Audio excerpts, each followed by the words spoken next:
The air in the boardroom of Shaw, Weinberg and Associates was thick enough to be bottled and sold as a luxury poison. Seated at the head of a polished mahogany table, Preston Davenport, tech mogul and heir apparent, adjusted his $5,000 tie, a smug grin plastered on his face. Beside him, a woman named Kenzie Monroe, dripping in diamonds that were certainly not family heirlooms, ran a possessive hand up his arm. Across from them sat Preston's sister Catherine, her expression a mask of strained politeness. This wasn't just a meeting, it was the final act of a lifelong power play, the reading of their father's will. But no one in that room, especially not Preston, could possibly anticipate the meticulously planned grenade their deceased patriarch had left behind. A grenade the calm, unassuming lawyer was just about to roll across the table. The 36th floor of the Omni Tower offered a panoramic view of the city, a sprawling kingdom of glass and steel that Walter Davenport had helped build, and which his son Preston now looked upon as his birthright. Preston felt the familiar thrum of power in his veins. At 42, he was the CEO of Davenport Innovations, a company he'd steered into the stratosphere of aggressive tech acquisitions. He was handsome, ruthless, and utterly convinced of his own manifest destiny. His father, Walter, had been old school, a man of handshakes, integrity, and quiet strength. He'd passed away 2 weeks ago, and while Preston had performed the role of grieving son with convincing solemnity, his mind was already allocating the vast resources of the Davenport estate. "Are we sure Garrett is coming? Some of us have companies to run," Preston announced to the room, his voice echoing slightly in the opulent space. He squeezed Kenzie's hand, a public display for his sister's benefit. Kenzie Monroe was 26, a former Instagram model who now curated a lifestyle brand. She was stunning in a severe modern way, her white blazer sharp enough to cut glass. She radiated an aura of victory, as if she had already won a competition no one else knew they were in. She leaned in and whispered in Preston's ear, "Don't worry, darling. Once this is all over, we'll take that trip to Monaco. Just you and me." Her eyes flickered towards Catherine, a tiny triumphant smirk playing on her lips. Catherine Davenport Price, Preston's older sister by 3 years, sat perfectly still. She was the opposite of Kenzie's sharp edges.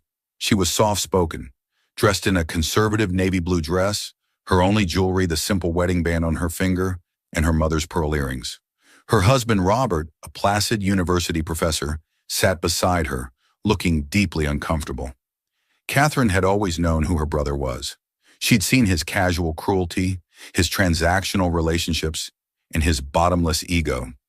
Seeing him with Kenzie, this vapid caricature of a partner, at their father's will reading was a profound insult. She knew her father, a man who valued substance over style, would have despised everything Kenzie represented. The heavy oak door opened and Mr. Garrett Shaw entered. He was in his late 60s, with a neat silver hair and the kind of calm, discerning eyes that missed nothing. He had been Walter Davenport's personal lawyer and confidant for over 40 years. He carried a single, thick, leather-bound portfolio. "Preston, Catherine, my apologies for the delay," he said, his voice a smooth baritone that commanded immediate respect. He nodded politely towards Robert and then let his gaze rest on Kenzie for a fraction of a second longer than necessary. There was no judgment in his eyes, merely observation. "Garrett, good to see you," Preston said, standing to shake his hand with practiced charm. "This is Kenzie Monroe, my fiancée." The word fiancé hung in the air. Catherine's back stiffened. Since when? Preston had been divorced for 5 years, a messy affair that their father had loathed, and in that time, he'd paraded a rotating cast of women like Kenzie through his life. Announcing an engagement now, here was a calculated move, a power play. Mr. Shaw's expression didn't flicker. "Ms. Monroe," he acknowledged simply, before taking his seat at the head of the table. He opened the portfolio, the crisp sound of paper turning the only noise in the room. "Let's begin," Mr. Shaw stated. "As you know, I am the executor of your father's last will and testament. Walter was very specific in his instructions, and it is my duty to see them carried out to the letter." He looked over the rim of his spectacles, first at Catherine, then at Preston. "And I do mean to the letter." Preston leaned back, draping his arm over Kenzie's chair. Of course, Garrett. Dad was nothing if not thorough. Let's get on with it. He was already picturing the new wing on his Hamptons estate, the vintage Ferrari he'd had his eye on. The future was bright, shiny, and expensive. He had no idea he was standing on a precipice, and the man he saw only as a dusty old lawyer was about to give him a firm, decisive push. Mr. Shaw cleared his throat and began to read. The initial sections of the will were straightforward, almost mundane, a deliberate calm before the storm Walter had so carefully orchestrated. I, Walter Jonathan Davenport, being of sound mind and body, do hereby declare this to be my last will and testament, revoking all prior wills and codicils. He detailed a series of bequests, a generous donation to the city's Historical Preservation Society, a scholarship fund for underprivileged engineering students at his alma mater, and substantial bonuses for his longtime household staff. Maria, the housekeeper who had been with the family for 30 years, was to receive a pension that would ensure she lived in comfort for the rest of her life. Mr. Henderson, the gardener who had taught a young Catherine how to tend roses, was given lifetime tenancy of his cottage on the estate grounds. Catherine smiled softly. These were the marks of the father she knew and loved, a man who recognized loyalty and quietly rewarded it. Preston, however, was visibly bored. He tapped an expensive pen on the table, a rhythmic, impatient sound that grated on Catherine's nerves. Kenzie was scrolling through her phone under the table, likely checking the engagement on her latest post. Now, Mr. Shaw said, his tone shifting slightly, we come to the disposition of the primary assets of the Davenport estate, including all properties, liquid assets, and controlling shares in Davenport Innovations. Preston sat up straight. The tapping ceased. This was the main event. Kenzie put her phone away, her attention now fully on the lawyer. Mr. Shaw continued. Walter took great care in drafting this section. He wanted to preface it with a personal note, which he instructed me to read verbatim. He paused, looking directly at Preston and Catherine. He writes, my children, my greatest hope was to leave behind more than just wealth. I hope to leave a legacy of integrity, a name synonymous with honor. Money can build a house, but only character can build a home. It is a lesson I fear I did not always successfully impart. Wealth without a moral compass is not a blessing, but a curse, a weight that will inevitably drag you and everyone you touch into the abyss. It is with this principle in mind that I have structured my final bequests. I do this not to punish, but to protect the family name and the company I dedicated my life to building. An uneasy silence fell over the room. The words were a clear indictment, and though they were addressed to both his children, the barb was clearly aimed at Preston. Preston's jaw tightened, a muscle flexing in his cheek. He felt Kenzie's hand on his thigh, a small, reassuring squeeze that did little to quell the irritation bubbling inside him. His father was still lecturing him from beyond the grave. Charming, Preston muttered under his breath, just loud enough for Catherine to hear. She shot him a warning glare. Mr. Shaw, pretending not to have heard, turned the page. We will first address the matter of the Davenport family home in Greenwich and the summer property in Nantucket, he announced. These properties, along with their contents, are to be left to my daughter, Catherine Davenport Price, and her husband, Robert Price, in their entirety. Catherine gasped. Robert looked at her, his eyes wide with surprise. The Greenwich estate was where they had grown up. It held every memory of her mother, of Christmases and birthdays, of her father teaching her to ride a bike on the long, winding driveway. She had assumed it would be split, or, more likely, that Preston would demand it be sold. What? Preston interjected, his voice sharp. The entire estate? That property alone is worth $50 million. That's hardly an even split, Garrett. Patience, Preston, Mr. Shaw said calmly. Your father was methodical. As for the remainder of the estate, valued at approximately $900 million, including the controlling interest in Davenport Innovations, Walter has stipulated the following. The air crackled with anticipation. This was the real prize. The company, the dynasty. Mr. Shaw looked up from the document, his eyes locking onto Preston's. The remainder of the estate is to be divided equally between my two children, Preston Davenport and Catherine Davenport Price. Preston's relief was palpable. 50-50. He could live with that. He would buy Catherine out of her shares of the company within a year. She had no interest in running it anyway. He flashed a triumphant smile at Kenzie. They were set. 900 million split two ways. 450 million. He was already spending it in his head. However, Mr. Shaw added, and the single word sliced through Preston's euphoria like a razor, there is a condition, a binding, non-negotiable stipulation that applies to any beneficiary of the primary inheritance. He paused, letting the weight of his words settle. A condition your father referred to as the legacy clause. Preston's smile faltered, replaced by a look of wary suspicion. A condition? What kind of condition? He asked, his tone laced with impatience. He hated complications, and his father had been a master of them. Mr. Shaw adjusted his glasses and read directly from the will, his voice steady and clear. The legacy clause. It is my firm and unwavering decree that any beneficiary of the primary estate, as outlined above, must be in a stable, legally recognized marital union at the time of this will's execution. This union must be one founded on the principles of fidelity, honor, and mutual respect, the bedrock upon which I built my own life in this family. It is my belief that a person incapable of maintaining such a bond is incapable of responsibly stewarding the legacy I leave behind. The room fell silent. Catherine looked at her husband, Robert, a gentle smile touching her lips. They had been happily married for 12 years. For her, the condition was a mere formality, a beautiful affirmation of the life she had chosen. She felt a wave of love for her father, who had always admired the quiet strength of her marriage. Preston, on the other hand, was momentarily stunned. A marital union? He was divorced, unmarried. He felt a surge of hot anger. This was his father's final, pathetic attempt to control his life, to punish him for his divorce, for not being the docile, predictable son he'd always wanted. The old man was trying to box him in, but then the gears in his sharp, calculating mind began to turn. The clause was a problem, but every problem had a solution, a loophole, and his solution was sitting right next to him. A slow, predatory grin spread across Preston's face. He turned to Kenzie, his eyes gleaming. He stood up, pulling a suddenly confused Kenzie to her feet beside him.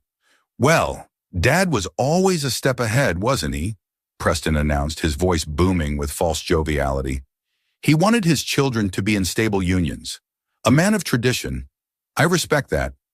He looked around the room, his gaze landing on Catherine, then Mr. Shaw. He was putting on a show, and he was the star. It seems my father's timing was, as always, impeccable. He must have known. Garrett, Catherine, I have an announcement to make.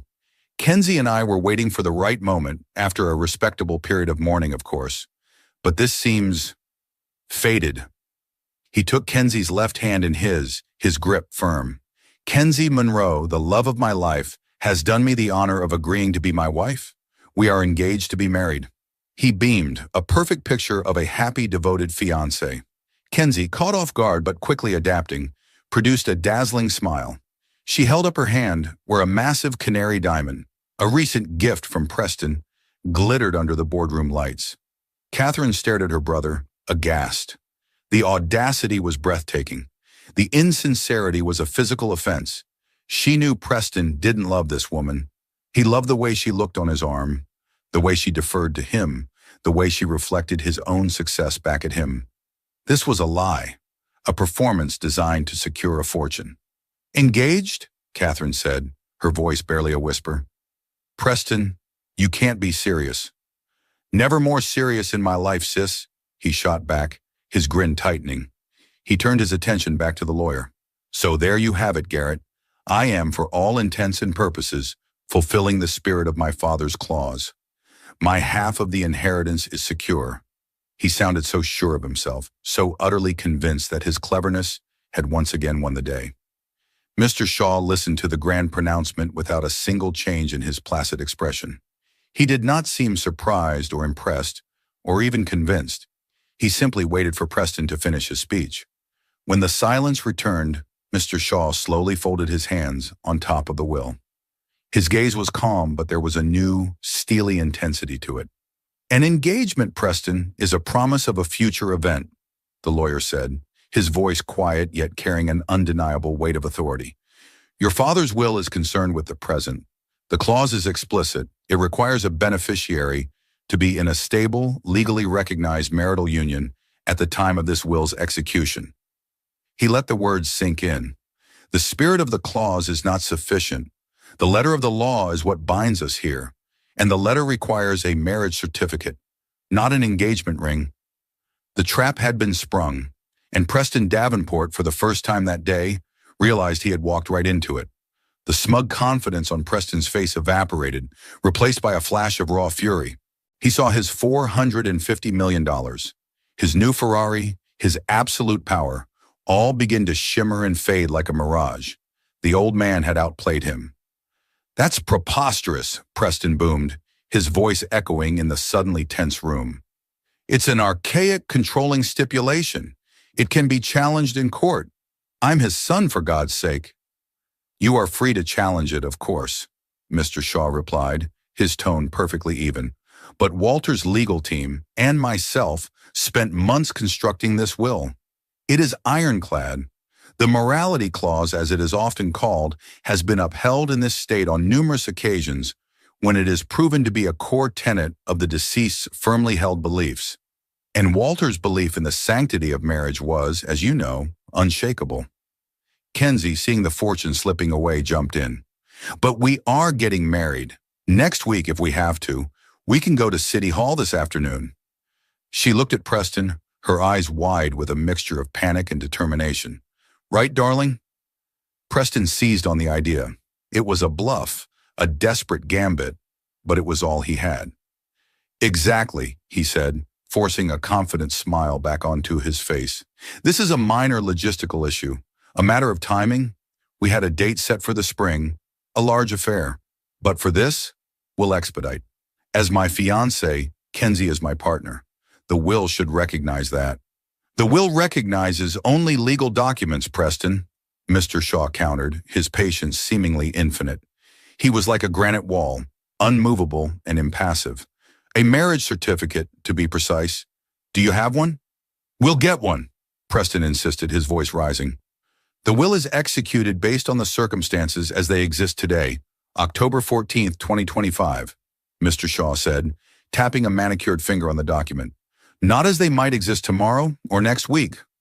A heavy, suffocating silence descended. Catherine watched the exchange, her initial shock turning into a kind of grim satisfaction. Her father had known his son so well. He had anticipated Preston's every move, his every lie, his every attempt to bend the rules to his will. This wasn't just about marriage. It was a final, posthumous test of character, and Preston was failing spectacularly. Preston began to pace behind his chair, a caged predator. His mind was racing, cycling through a Rolodex of his high-powered attorneys, searching for an angle, a weakness. This is ridiculous, he snarled, pointing a finger at Mr. Shaw. You're enjoying this, aren't you? The old man's loyal dog, getting one last bite. I am merely executing my client's final wishes, Mr. Shaw replied, completely unfazed by the insult.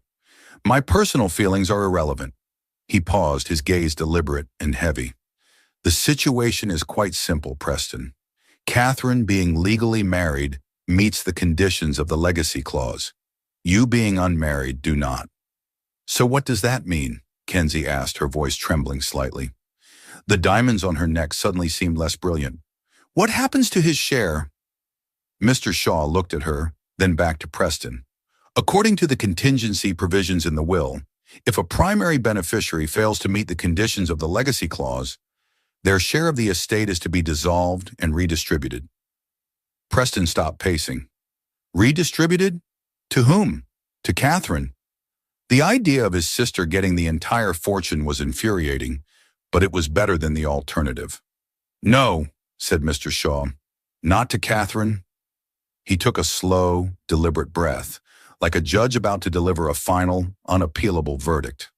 The atmosphere in the room grew cold, charged with a sense of impending doom.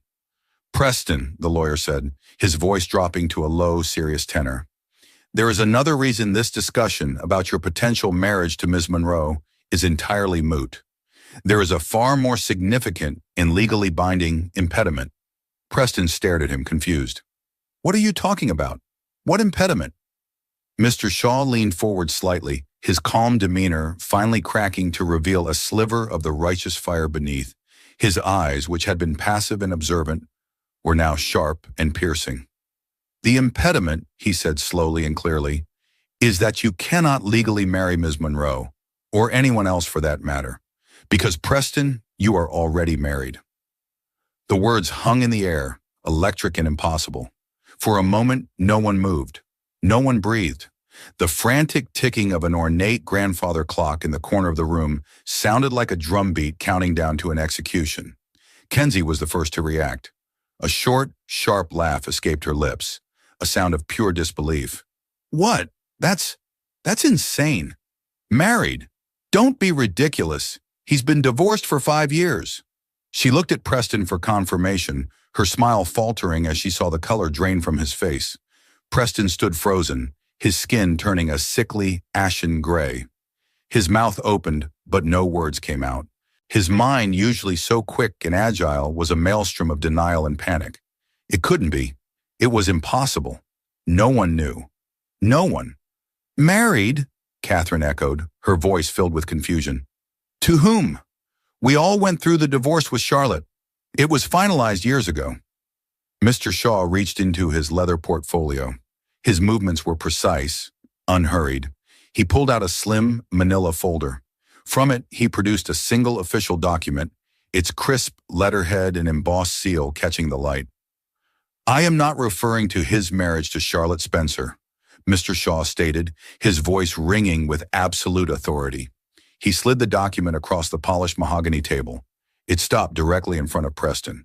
I am referring to your legal, current, and undissolved marriage to a Ms. Leora Donovan. The name struck Preston like a physical blow. He staggered back a step, his hand gripping the back of his chair for support. It was a name he had buried, a secret he had locked away in the deepest, darkest vault of his life. Kenzie snatched the paper from the table. Her perfectly manicured hands trembled as she read it. It was a certified copy of a marriage certificate. The names were clear: Preston Alistair Davenport and Leora Sophia Donovan. The location: a small, obscure county clerk's office in Delaware. The date was 8 years ago, 2 years before his public, messy divorce from his first wife, Charlotte. What is this? Kenzie whispered, her voice cracking. Her face was a mask of horror and betrayal. She held the paper out to Preston, her hands shaking violently. Preston, what the hell is this? Who is Leora Donovan? Preston couldn't answer. He was trapped. The secret he had so carefully guarded, the lie that formed the very foundation of his curated public life, had just been detonated in the center of this room. His carefully constructed world was collapsing in on him. This is a forgery, he finally choked out, the words sounding weak and desperate even to his own ears. This is a lie.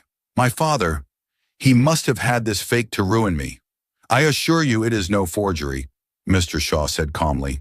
He gestured to the seal on the document. It is a legally certified copy, requested by our firm last month. Your marriage to Ms. Donovan is a matter of public record. However deeply you chose to bury it, it is valid and it has never been legally dissolved. Catherine stared at her brother, a new kind of understanding dawning in her eyes. The secret trips, the unexplained financial withdrawals, the impenetrable wall he had built around certain aspects of his past, it all started to click into place with sickening clarity. Preston, you were married to someone else while you were still married to Charlotte? You committed bigamy? No, Mr. Shaw clarified. The timeline is more insidious than that. The marriage to Ms. Donovan on this certificate is dated 8 years ago. His divorce from Charlotte was finalized 5 years ago. This means, for 3 years, he was legally married to 2 women at once. However, our investigation suggests the marriage to Charlotte had irretrievably broken down long before, and this secret union was the true cause. Kenzie crumpled into her chair, the marriage certificate fluttering from her hand onto the floor. The diamonds around her neck felt like a collar. She wasn't his fiancée. She was his mistress. Worse, she was the fool he was parading around while he had a wife hidden away somewhere. The public humiliation washed over her in a suffocating wave. All her smugness, her triumphant glances at Catherine, had been a pathetic joke. She had been the punchline all along. "Who?" Kenzie demanded, her voice rising to a shrill cry. "Who is she, Preston? Tell me." Preston's eyes darted around the room, looking for an escape that didn't exist. He looked at his sister's disgusted face, at Kenzie's betrayed tears, and at the unwavering judgmental gaze of Garrett Shaw. The walls were closing in. The game was over. "You have no idea what you're talking about," he stammered, but the fight had gone out of him. He was exposed, his carefully crafted persona stripped away to reveal the fraud underneath. "Oh, I think I do," Mr. Shaw countered, his voice cold as ice. "Because your father, Preston, was a far more observant man than you ever gave him credit for. He had his suspicions for years, and 6 months before he passed, he hired a private investigator to find the truth. And the truth, as it turns out, is far darker than a simple, secret marriage." Mr. Shaw reached back into his portfolio. This time he pulled out a much thicker file, bound with a rubber band. "Your father wanted to understand," he said, placing the file on the table with a soft thud. "Now, so will we all." The thick file landed on the mahogany table with a soft, definitive thud that seemed to suck all the remaining oxygen from the room. It was not a legal document like the will. It was something else entirely. It was thick, slightly worn, and bound with a simple rubber band, giving it the mundane appearance of a case file, which only made it seem more sinister. The tab, marked in neat block letters, read, "Davenport, P. Personal Inquiry." Preston stared at it as if it were a venomous snake, coiled and ready to strike. The blood that had drained from his face now seemed to turn to ice in his veins. This was not a legal maneuver. This was an excavation, a digging up of buried things he thought were sealed in tombs of secrecy and reinforced with concrete walls of money. Mr. Shaw's movements were deliberate, almost ceremonial, as he removed the rubber band and opened the file. The room was so quiet that the rustle of the first page turning sounded like a crack of thunder. "As I was saying," the lawyer began, his voice a low, dispassionate baritone that transformed him from an executor into the narrator of a dark and sordid tale. "Your father, Walter, was a far more observant man than you ever gave him credit for. He noticed things, inconsistencies, things a son believes a father is too old or too distracted to see." He looked up from the page, his gaze settling on Preston. There were the finances to start. Large regular cash withdrawals that couldn't be accounted for. Wire transfers to an opaque holding company registered in Delaware, a company with no stated purpose, no employees, no public footprint. Then there were your absences. Sudden business trips to Salt Lake City when Davenport Innovations has no interests, no partners, no clients in Utah. He worried Preston. At first he feared you were being blackmailed or had fallen into a gambling debt. He feared for you. Mr. Shaw paused, letting the ghost of a father's concern hang in the air before delivering the devastating truth. The reality, he discovered, was in some ways much crueler. 6 months before he passed, after a year of growing unease, Walter did what he always did when faced with a problem he couldn't solve. He sought the truth. He hired a man, a discreet and highly effective private investigator named David Chen. Mr. Chen's job was to provide answers, and he did. He slid the top page of the report across the table. It was a photograph, a high-resolution shot taken from a distance. It showed Preston, dressed casually, getting out of a rental car in front of a sleek, modern house, set against a backdrop of stark, beautiful desert mountains. He was carrying a bag of groceries. Mr. Chen began by tracing the holding company, which led him to this property in a remote corner of Utah. And that is where he discovered the reason for all the secrecy. He discovered Leora Donovan. Mr. Shaw then began to read from the typed summary of the report, his voice steady and clear, each word a hammer blow against the foundation of Preston's life. "Leora Sophia Donovan," he began, "is a computer scientist. Not just a computer scientist, but a generational talent, a prodigy in software architecture and advanced algorithmic design. Born in Kiev, Ukraine, educated at the top of her class. You met her 10 years ago at a tech conference in Berlin. At the time, she was a rising star, presenting a paper on a revolutionary data compression algorithm that was years, perhaps decades, ahead of anything else on the market. He looked directly at Preston, whose face was now a waxy, expressionless mask. You saw her genius, and you saw an opportunity. You didn't offer her a job, did you, Preston?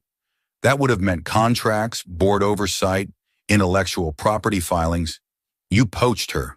You approached her privately, promised her the world, a private lab, unlimited resources, a partnership. You convinced this brilliant young woman to abandon her career path, leave her home, and come to the United States on a work visa. A visa sponsored not by Davenport Innovations, but by your secret Delaware holding company. You told her her work was too valuable, too revolutionary to be exposed to corporate rivals. You told her she needed to be protected. The story began to unfold, each detail more damning than the last. Leora, young and idealistic, had trusted him completely. She became the ghost in his machine, the secret architect behind the technology that had transformed Davenport Innovations from a successful hardware company into a billion-dollar tech behemoth. Catherine's eyes widened, a sickening realization dawning. She remembered years ago when Preston, then head of R&D, had suddenly unveiled the framework for the Synapse project. It had come out of nowhere, fully formed, its core logic so advanced that no one on the internal team could fully replicate it. He had claimed it was the result of years of his own private, intensive research. It was the single biggest success of his career, the one that cemented his status as his father's successor. And it had all been a lie. She was your secret weapon, Mr. Shaw continued, his voice laced with a quiet, righteous contempt. The Synapse data routing system, the flagship product that generates 60% of the company's annual revenue, was built entirely on the back of her algorithm. And you knew how valuable she was, too valuable to risk losing. So you devised a way to lock her down, to bind her to you in a way no employment contract ever could. You married her 8 years ago in that obscure clerk's office, telling her it was the only way to truly form a partnership, to protect her from the corporate world. You spun a tale of your ruthless father, your greedy wife Charlotte, a cutthroat board of directors. You painted yourself as her noble protector. Kenzie let out a small, choked gasp. This wasn't just a secret wife. This was the woman whose intellect was the source of all the wealth, the woman who had likely paid for the very diamonds on her neck. She wasn't just a mistress. She was a parasite feeding off a genius Preston kept in the dark. Mr. Shaw went on, detailing the meticulously constructed prison Preston had built for Leora. The house in Utah wasn't a home. It was a gilded cage. Mr. Chen's report is thorough, he said, flipping a page that contained satellite images and floor plans. He details her isolation. She has no social circle. Her contact with the outside world is almost entirely digital and routed through a server you control. The household staff are paid through the holding company and have signed ironclad, multi-million-dollar non-disclosure agreements. You controlled her finances, her immigration status, which was perpetually in process, and her access to information.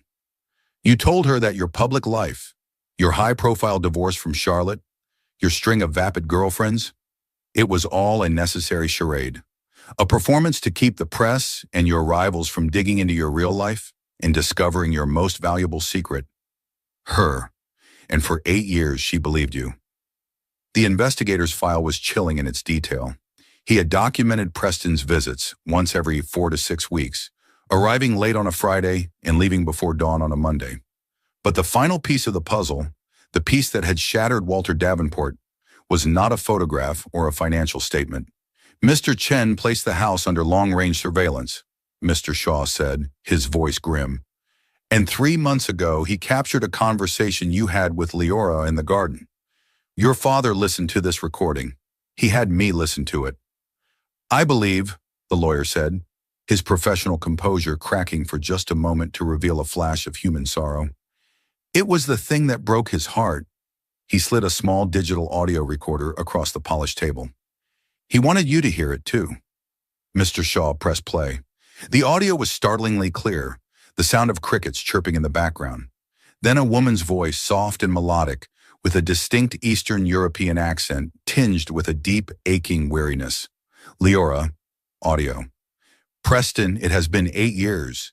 You said when the company was safe, when you were CEO, we could finally be together. You are CEO now. I am tired of hiding. I want to meet your sister. I want to go to a museum. I want a life. A pause, then Preston's voice, a tone he had never used in this room. It was intimate, placating, dripping with the smooth poison of practiced manipulation. Preston, audio. My love, my Leora, you know how complicated things are. The board is still unstable. My father is watching my every move. Just a little longer. We are so close. Your work is too important. Don't you see? Everything I do out there, it's for us, to protect us. Leora, audio. But you were photographed with that model, Kenzie. The papers say you are serious. Kenzie flinched as if she had been struck. Her name, spoken by this ghost of a woman 1,000 miles away, was a profound violation. Preston, audio. Kenzie, she's a distraction, a beautiful, empty-headed fool I use to keep the press from digging into my real life. My real life is here, with you. You know that. She means nothing. You are everything. The recording clicked off. The silence that followed was absolute. Kenzie stared at the silent recorder, her face a canvas of pure, unadulterated fury and humiliation. Empty-headed fool. She means nothing. The lie wasn't just that he was married. The lie was everything. Her entire relationship, the future she had so smugly envisioned, was nothing more than a strategic tool used to manage his real wife. She had been a human shield, and she hadn't even known it. Mr. Shaw carefully placed the recorder back into the file and closed the cover. The investigation was over. The verdict was in. Walter heard that, he said, his voice now cold as a winter grave. And he finally understood the full scope of your deception. It was never about protecting Leora. It was about controlling his most valuable asset. He created this will in the weeks that followed. He knew you would bring Ms. Monroe here today. He knew you would lie about your engagement. He knew you would try to cheat your way into a fortune you didn't deserve. This entire meeting was a stage, Preston, one designed by your father for one singular, heartbreaking purpose: to finally show everyone, including you, exactly who you are. The click of the audio recorder shutting off was deafening. It left a vacuum in the boardroom, a void that was immediately filled by the wreckage of Preston's life. The air, once thick with entitlement, was now choked with the toxic dust of exposed lies. The ticking of the grandfather clock in the corner no longer sounded like a measure of wealth, but like a countdown to oblivion. Kenzie was the first to move, but it was not the fluid, confident motion of the woman who had walked in. She rose from her chair with a stiff, jerky motion, as if her body was being forced to reanimate after a fatal shock. Her face, a canvas that had been painted with smug satisfaction just minutes before, was now a twisted mask of raw humiliation. The words from the recording, "a beautiful, empty-headed fool," echoed in the space, replaying in her eyes for everyone to see. She stared at Preston, but she wasn't seeing the powerful tech mogul, her ticket to a life of unimaginable luxury. She was seeing a stranger, a puppeteer, who had not only pulled her strings, but had mocked her for dancing. A choked, guttural sound escaped her throat, a cross between a laugh and a sob. "An empty-headed fool," she whispered, the words tasting like acid. "Is that what I am, Preston? Was I a fool for believing your lies? Or was I just a convenient piece of scenery for your pathetic double life?" He couldn't meet her gaze. His eyes darted toward the window, the floor, anywhere but at the inferno of fury he had ignited. "Kenzie, listen!" he started, his voice a weak rasp. "No!" she snapped, her voice cracking like a whip. "You don't get to speak. I have listened enough. I listened to your promises. I listened to your plans for our future. All the while you were visiting your real wife, the brilliant woman you caged like an animal, the woman whose genius paid for this suit on your back, and this rock you put on my finger as a prop." Her movements became sharp, precise. With a look of sublime contempt, she pulled the massive canary diamond ring from her finger. It was a spectacular jewel, a beacon of wealth that had been her ultimate trophy. Now, it was a shackle. She held it up between her thumb and forefinger, the light catching its facets, a miniature sun of pure deception. "You are a monster," she hissed, her voice low and trembling, with a rage that was terrifying in its intensity. "You didn't just cheat on me. You made my entire existence a lie. You made me the other woman to a woman you were simultaneously holding prisoner. There aren't words for what you are." For a moment it looked as though she might hurl the ring at his head. Instead, she did something far more devastating. She turned to the polished table, to the half-full glass of imported water that sat beside her, and with a gesture of final, utter dismissal, she dropped the ring into it. There was no dramatic splash, only a quiet, final plink. The magnificent diamond sank to the bottom, its fire and brilliance immediately distorted by the water, becoming a dull, pathetic glimmer, a perfect metaphor for their relationship. "Consider our engagement, our entire pathetic relationship over," she spat. Her eyes, now cold and hard as stone, flickered to Mr. Shaw. "Will this, all of this, become public?" The question was not one of curiosity, but of survival. The terror of a socialite facing a scandal of this magnitude was palpable in her voice. "A will of this nature, once executed, becomes a matter of public record," Mr. Shaw replied, his tone neutral but the implications clear. "The details will inevitably emerge." That was all Kenzie needed to hear. The blood drained from her face, replaced by a steely resolve. She would have to get ahead of this. Call her publicist. Craft a narrative. Become the victim, not the fool. Without another word, she snatched her Chanel purse from the table and stormed toward the door, her heels clicking in angry, defiant staccato on the marble floor. The heavy oak door slammed shut behind her, the sound echoing like a final, unappealable judgment. The silence that descended now was different. It was intimate, familial, and somehow far more damning. Preston, stripped of his mistress and his bravado, looked utterly adrift. He finally turned his gaze to the one person left in the room who shared his blood, his eyes wide with a desperation she had never seen before. "Catherine," he pleaded, his voice hoarse, the name a fragile thread cast across an impassable chasm. "Don't!" Catherine's voice was quiet, but it cut through the air with the sharpness of surgical steel. She stood up, not with the explosive anger of Kenzie, but with a sorrow so profound it seemed to age her before his very eyes. She walked slowly around the table until she was standing over him, forcing him to look up at her.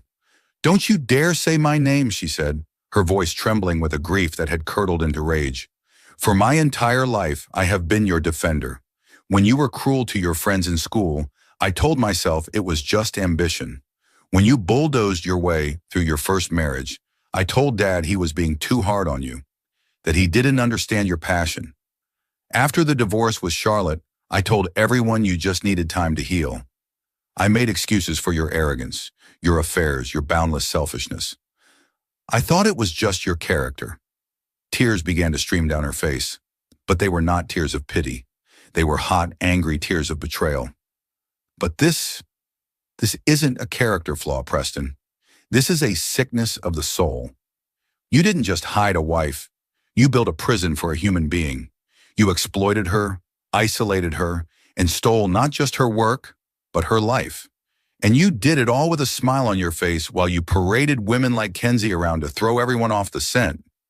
She leaned in closer, her voice dropping to a fierce, anguished whisper. "I know now why Dad looked so tired these last few months, why he seemed so distant. It wasn't just his heart condition, it was this. It was you. The knowledge of what his own son was capable of, it crushed him. He didn't die of a heart attack, Preston. He died of a broken heart. You killed him with your lies just as surely as if you had used a weapon." The accusation hung between them, brutal and undeniable. "You are not my brother," she declared, the words like stones. "The brother I knew, the little boy I grew up with, he's gone. Or maybe he was never there at all.